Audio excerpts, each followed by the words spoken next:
विश्वोत्पत्त्यादि Hathaway तापत्रे विनाशाय श्रीकृष्णाय वयं नमः। श्रीकृष्णाय वयं नमः। सच्चिदानंद रूपाय सच्चित आनंद। सत्य किसे कहते हैं? सत्य जो अविनाशी है, परमात्मा मेरे अविनाशी है, वो कभी नाश होने की चीज नहीं है। जो पहले भी सत्य थे, मध्य में सत्य हैं और अंत में बचते हैं, उनके अलावा इस धरती पे इस सृष्टि में कोई रह नहीं जाता। उन्हें हम सत्य कहते हैं, वही सत्य है। सत्य चित्त। चित्त किसे कहते हैं? चित्त माने प्रकाश, चित्त माने ज्ञान। अनेक चीजें होती हैं। चित्त माने प्रकाश भी होता है, ज्ञान भी होता है, बहुत कुछ होता है। तो मेरे परमात्मा स्वयं प्रकाश स्वरूप हैं, ज्ञान स्वरूप हैं, तो उन्हें ही प्रकाश माना गया है। ये कोई प्रकाश थोड़े ही, चित्त माने प्रकाश, लाइट बिजली वाली प्रकाश थोड़े ही जी। परमात्मा जो साक्षात प्रकाश स्वरूप है, ज्ञान स्वरूप है। सत्य चित आनंद। आनंद देखिए, आप लोग बड़े परेशान रहते हैं, महाराज जी आनंद नहीं मिल रहा है, आनंद नहीं मिल रहा है। आनंद कैसे मिले? कोई गांव में आ गया भागवत कथा करने, अन्य भी क्षेत्र में जाते हैं व्यास जी, तो कई भगत जी आ जाते हैं, व्यास जी इतने मेरे पास पैसे हैं, कोठी है, बंगला है, लेकिन मुझे आनंद ही नहीं मिलता। आनंद मिलेगा कैसे? आनंद कोई कहने से मिल जाएगी ऐसी कोई आनंद चीज है क्या? आनंद साक्षात भगवान का स्वरूप है, आत्मा का स्वरूप हो। जिसे आत्मा को बोध हो जाए, आत्मा का ज्ञान हो जाए, उसके अंदर से आनंद उमड़ कर निकले, उसे आनंद बोलते हैं। न कि सुंदर सुंदर चीज सेवन करो, खाओ पियो, सुंदर रूप है आनंद मनाओ, अच्छे वस्त्र धारण करो, उसे आनंद नहीं बोलते जी। आनंद अंदर की जो चीज होती है। देखिए, आप पैसे से, आपके पास बहुत ही पैसे हैं, लेकिन आनंद ही नहीं है, उसी की कमी रह गई है। केवल सब कुछ है लेकिन आनंद नहीं मिल रहा है। आप जाते हो आनंद ढूंढने, अजी मुझे आनंद नहीं आता, कैसे आनंद आएगा? मेरे परिवार में खुशहाली कैसे रहेगी, मुझे बता दो। आनंद ढूंढते हो, मुझे आनंद बता दो, आनंद कैसे मिलेगा, मुझे आनंद बता दो। अरे आनंद कोई ढूंढने की चीज है, वो पड़ोसी के पास जा रहे हो आनंद लेने, जो स्वयं टेंशन में है, ऑलरेडी दुखी है, टेंशन में हो, तो आपको आनंद देगा? परमात्मा के चरण में गिर जाओ, वहां आनंद मिलेगा। पड़ोसी आनंद देगा जो स्वयं दुखी है, तुम्हारी हंसी और उड़ाएगी, वो आनंद क्या देगा जी? आप पैसे से सब कुछ खरीद सकते हैं, बिस्तर खरीद सकते हैं, हर प्रकार की संसार की सभी वस्तुएं खरीद सकते हैं, लेकिन पैसे से महाराज आनंद नहीं खरीद सकते। आनंद केवल है तो प्रभु नाम संकीर्तन में है, प्रभु के शरण में है, प्रभु के चरण में है, और सत्संगियों के पास आनंद है। उनके पास जाएंगे तो आपको आनंद प्राप्त होगा। आप जानते हैं मेरे प्रभु जो हैं, उनके पास आनंद की कोई कमी नहीं है। जो आनंद सिंधु सुख राशि, सीकर तेत्र ही श्लोक उपासी। जो आनंद के सागर हैं, सिंधु हैं। आप कभी गए होंगे समुद्र के पास, सागर के पास, आप समुद्र में डुबकी मत लगाओ, जाके किनारे पर बैठ जाओ बगल में, कुछ देर के बाद उसमें से एक ऐसी लहर उठकर आएगी आपके पास और आपको भिगोकर और चली जाएगी। तो आपको बड़ा आनंद आता है कि हमने डुबकी भी नहीं लगाया और बड़ा आनंद मिला, समुद्र आया और मुझे भिगोकर चला गया। आप ये बताओ, क्या सिंधु के पास लहर की कमी है, आनंद की कमी है? मेरे प्रभु को जो है सिंधु सुख राशि, जो सिंधु है, सागर है, उनका स्वरूप दिया गया है। सिंधु के पास किसी आनंद की कमी नहीं है, उसके पास से आप चाहे जितना आनंद लो, प्रभु के पास जाओगे तो आपको आनंद ही आनंद प्राप्त होगा। महाराज, आनंद लेना है तो केवल प्रभु के श्री चरणों में झुक जाओ, और कहीं आनंद मिलने वाला नहीं है। बोलिए वृंदावन बिहारी लाल की।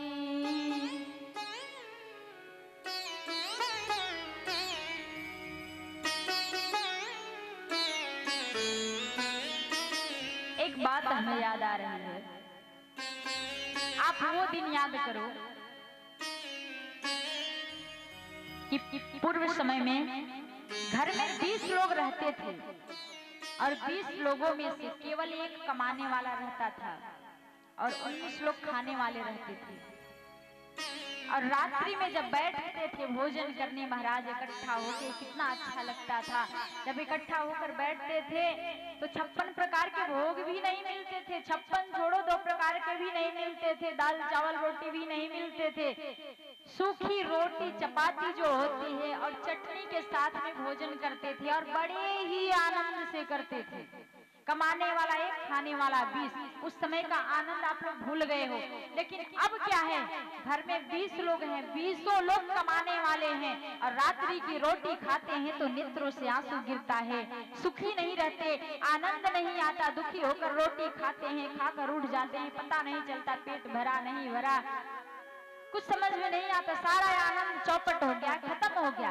क्योंकि एकता नहीं है, भगवान नाम संकीर्तन नहीं है, नाम नहीं गा रहे हैं, सत्संग नहीं कर रहे हैं, सारा आनंद चौपट हो गया है। वो दिन याद करो कि घर में कमाने वाले एक, खाने वाले 20 आनंद से रहते थे। लेकिन आज के दिन में कमाने वाले 20 हैं और खाने वाले भी उससे ज्यादा हैं और अनेक प्रकार के वस्तु बनाकर, पदार्थ बनाकर सेवन कर रहे हैं, खा रहे हैं, तो भी आनंद नहीं मिल रहा है। ये मर्यादा खत्म हो गई है। अपना जो धार्मिक कार्य है, भगवान नाम संकीर्तन है, इसको हमने चौपट कर दिया, खत्म कर दिया।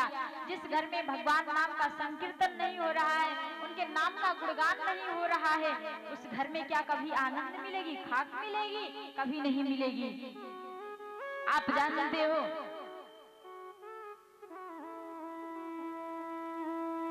लोग मन में संकल्प लेते हैं भागवत कथा कराएंगे, भागवत कथा कराएंगे।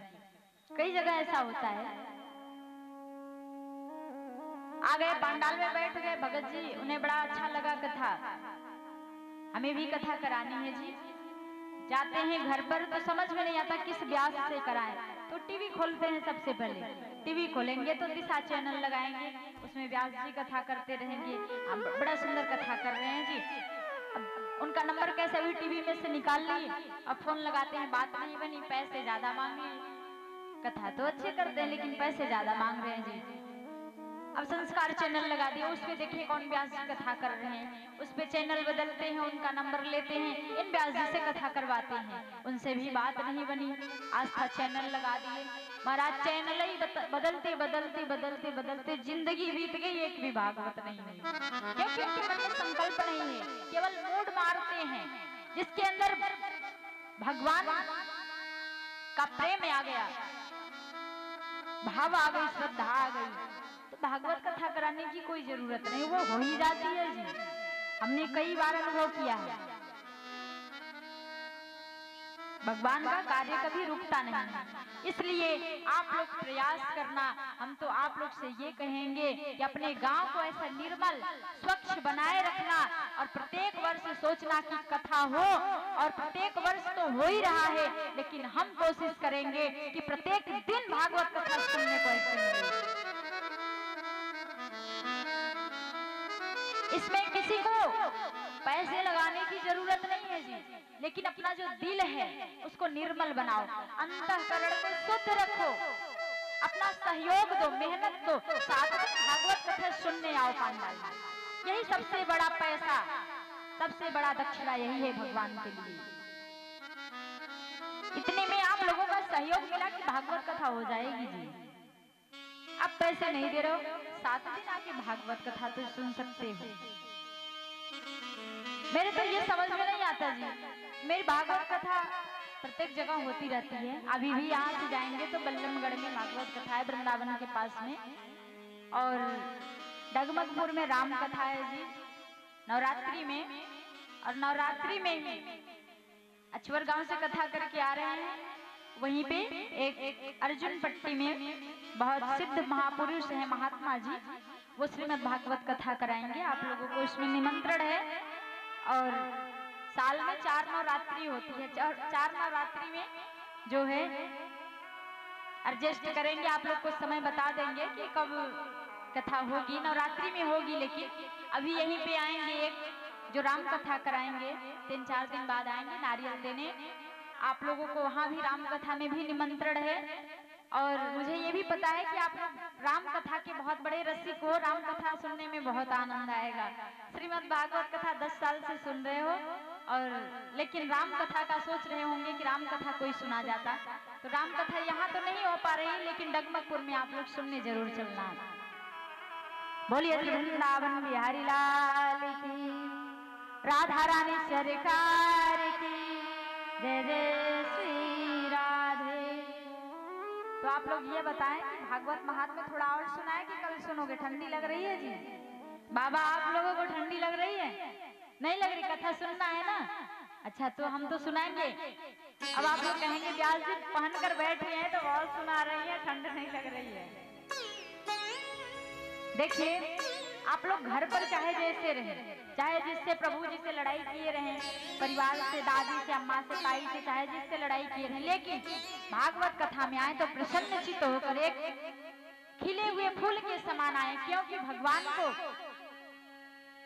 खिला हुआ फूल ही पसंद है। भगवान को जब पुष्प चढ़ाते हैं, चढ़ाते हैं तो मुरझा हुआ फूल चढ़ाते हैं? नहीं चढ़ाते ना, खिला हुआ फूल, ताजे ताजे फूल चढ़ाते हैं। तो आप लोग एक कमल के फूल के समान खिले हुए बैठो, ताकि बाके बिहारी को अच्छा लगे। और कथा सुनने आए हो, समय अपना जो टाइम है उसको पास करने आए हो, कि चलो समय अपना पास कर रहे हैं, और मन गिराए हो प्रभु जी मारेंगे, चलेंगे घर पे, बवाल होगी, ऐसे कथा नहीं सुना जाता। तब ये कथा का फल आपको प्राप्त नहीं होगा। घर पे चाहे जैसे रहो, लेकिन भागवत कथा में आओ तो अपने मन को शुद्ध बना के आओ। सच्चिदानंद रूपाय विश्वोत्पत्त्यादि हेतवे, जो विश्व को बनाते हैं ब्रह्मा जी बनाते हैं, और विष्णु भगवान जो है पालन करते हैं, और शंकर भगवान संहार करते हैं। सच्चिदानंद रूपाय विश्वोत्पत्त्यादि हेतवे तापत्रय विनाशाय श्री कृष्णाय वयं नमः। तापत्रय विनाशाय, तीनों प्रकार के तापों का जो उन्मूलन करते हैं, उसको विनष्ट करते हैं, वो भगवान श्री कृष्ण को हम और आप नमस्कार करते हैं। श्री कृष्णाय वयं नमः।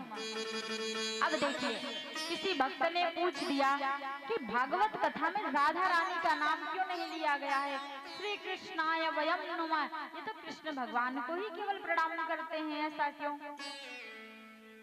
तो महर्षि वेद व्यास जी ने श्रीमद् भागवत की रचना जिस समय कर रही थी, तो आपको पता है किशोरी श्री राधा रानी का नाम जो है उसको अदृश्य कर दिया है, अदृश्य रूप में नाम लिया है, जो कि दिख नहीं रहा है। राधा रानी का नाम बहुत कम जगह ऐसा है कहीं दिखता नहीं है, क्योंकि श्री सुखदेव जी जो हैं वो किशोरी श्री राधा रानी के अनन्य भक्त हैं, उनके लाडले भक्त हैं। यदि राधा रानी का नाम एक बार भी श्री सुखदेव जी ले लेंगे तो उनकी समाधि लग जाएगी, तो राजन परीक्षित की मुक्ति नहीं होगी। समाधि लग जाएगी तो कथा कैसे सुनाएंगे 7 दिन का? इसलिए महर्षि वेद व्यास जी ने श्री राधा रानी का नाम कहीं नहीं लिया है, संकेत में नाम बताए हैं, श्री कृष्णाय वयं नमः। किसी संत ने कहा कि श्री कृष्णाय वयं नमः, श्री हमारी किशोरी जू ही है, श्री राधा रानी ही है। श्री यानी लक्ष्मी, लक्ष्मी यानी श्री राधा रानी। श्री कृष्णाय वयं नमः, श्री माने श्री राधा रानी, और कृष्णाय वयं नमः, श्री बाके बिहारी हमारे हैं। इस प्रकार हम अपने किशोरी श्री जू के चरणों में, श्री बाके बिहारी जी के चरणों में नमन करते हैं, बार बार कोटि कोटि प्रणाम करते हैं। इस प्रकार महर्षि वेद व्यास जी ने श्री राधा रानी का नाम का वर्णन किया है।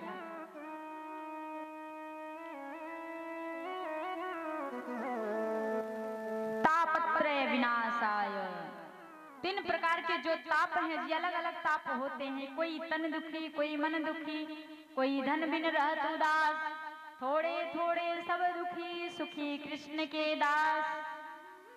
कोई तन दुखी, कोई मन दुखी। इस संसार में कोई तन से दुखी है, बंगला कोठी सब कुछ है, लेकिन तन से दुखी है महाराज। बीमारियां पकड़ी हैं, डॉक्टर के पास गए, डॉक्टर ने दवा लिख दिया और भोजन में कह दिया कि सूखी चपाती, सूखी रोटी और दाल का पानी ग्रहण करो, ऐसे ही तुम्हारी जिंदगी कटेगी। भोजन करने बैठे रिश्तेदार आ गए, महाराज ये क्या कर रहे हो, क्या करें? डॉक्टर ने कह दिया दाल का पानी और सूखा रोटी खाओ, नहीं तो बीमारी ठीक नहीं होगी, परहेज नहीं करोगे तो ठीक नहीं होगी। तन से दुखी, अनेक प्रकार की बीमारियां सता रही हैं। कोई तन दुखी, कोई मन दुखी, कोई मन से दुखी है। अब मन से कैसे दुखी है? मन से कैसे दुखी है? आजकल जी विदेशों का सबको बहुत चस्का लग रहा है, अपने बेटे बेटी को विदेश में भेज रहे हैं पढ़ने के लिए। जाओ बेटा जाओ, विदेश पढ़े आओ, हो आओ जाओ, विदेश पढ़ के आएगा बेटा मेरा, नौकरी करेगा, बढ़िया सिकरी गांव में सबको दावत देंगे, निमंत्रण देंगे रामनगर में, और सबको बारात में ले चलेंगे, अच्छे खानदानी कुल में विवाह करेंगे एक सुंदर कन्या से।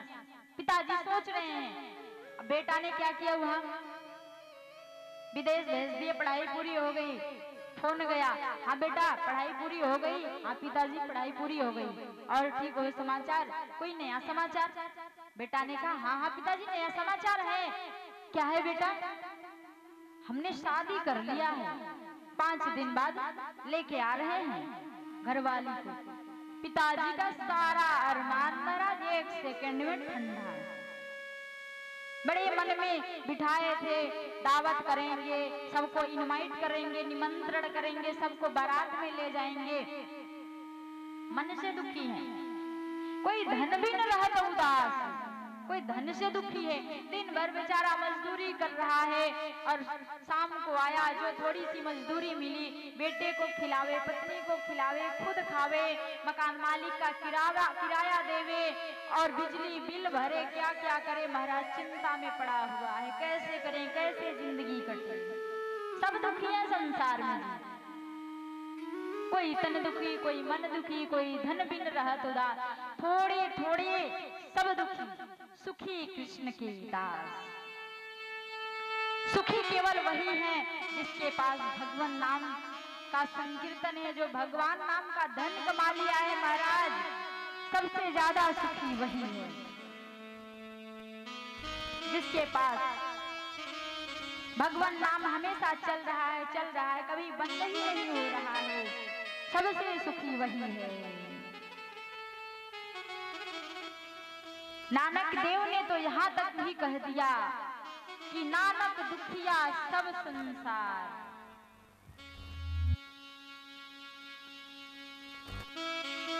कहते हैं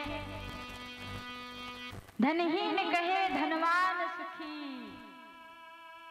और धनवान कहे सुख राजा को भारी, राजा कहे महाराजा सुखी, और महाराजा कहे सुख इंद्र को भारी। इंद्र कहे चतुरानन को सुख, चतुरानन कहे सुख ब्रह्मा को भारी। सब एक दूसरे को सौंप रहे हैं, कोई सुखी नहीं है। जो लखपति है, करोड़पति को सुखी कह रहा है, करोड़पति जो है अरबपति को सुखी कह रहा है, एक दूसरे को लोग कह रहे हैं। लेकिन जिस दिन संतों की टोली में चले जाओगे महाराज, सबसे बड़ा सुखी वही आपको दिखेगा। दिन भर मांग कर खाएगा,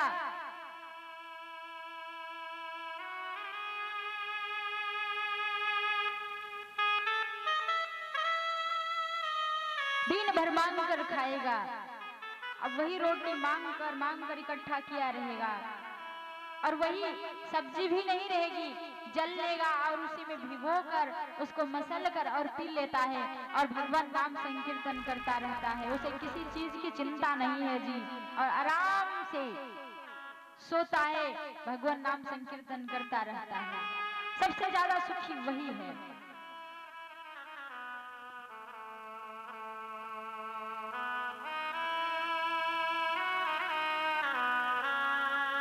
श्री महर्षि वेदव्यास जी ने दूसरे श्लोक में बड़ा ही सुंदर कहा है कि यम प्रव्रजन्तमनुपेतमपेतकृत्यम् द्वैपायनो विरह कातरया जुहाव पुत्रेति तन्मयतया तरवोहिनेन्दो तं सर्वभूतहृदयं मुनिमानतोऽस्मि।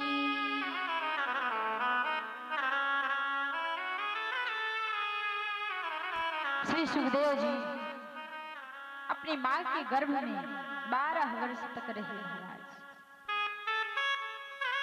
12 वर्ष तक रहे और 12 वर्ष के बाद जैसे ही इनका जन्म होता है तो सीधा जंगल की ओर चल देते हैं। पिताजी पीछे पीछे चल दिए, पुत्र पुत्र पुत्र पुत्र कहते हुए, लेकिन श्री सुखदेव जी लौटकर वापस नहीं आते। जाते जाते वृक्ष की ओट में हो गए, आड़ में हो गए तो वृक्षों से आवाज आई महर्षि वेदव्यास जी के लिए कि आज आप जिसके पीछे चल रहे हैं हो सकता है ये आपके भी बाप पहले हो चुके हैं, आप उनके पीछे जा रहे हो। ऐसी पवित्र आत्मा के पीछे काहे को भाग रहे हो।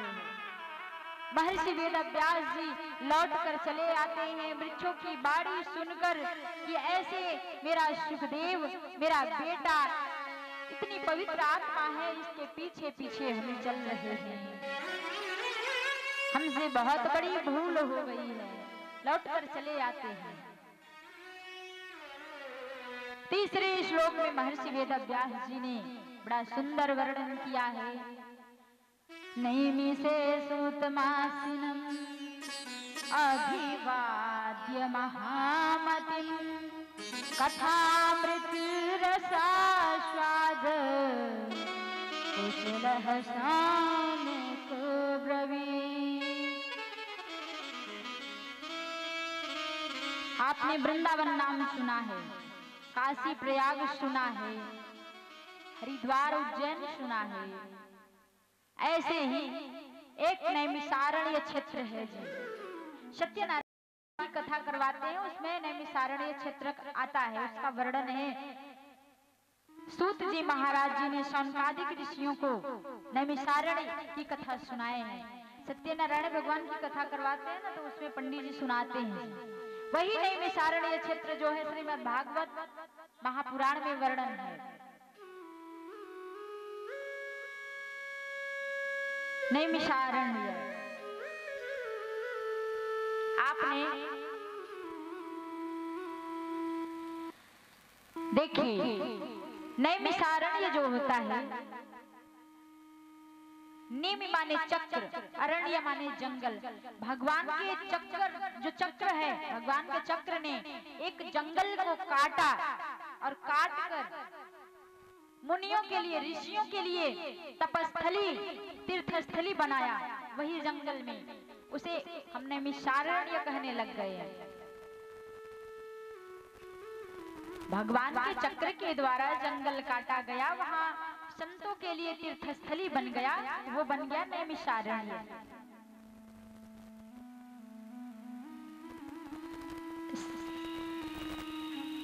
सीतापुर एक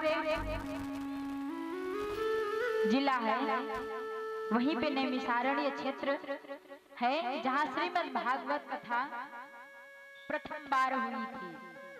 नैमिषारण्य क्षेत्र में